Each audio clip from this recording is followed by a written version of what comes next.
This is by far one of my favorite ways to eat mango and pineapple. I put this delicious Tajín on there, and it is just so dang on good.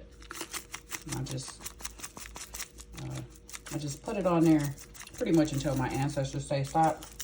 So that's gonna be a minute. But this is so flavorful.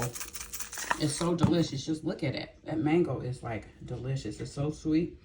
And so is that pineapple. I ain't even gonna lie. I almost ate the whole pineapple. That's how good it is. So delicious. Y'all gotta try it. Give it a try and let me know what y'all think. This is it again. As y'all can see, it's almost gone. I use this a lot.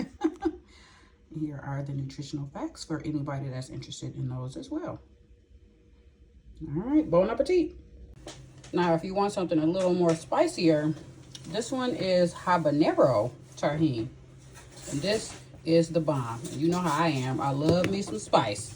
Spice is nice.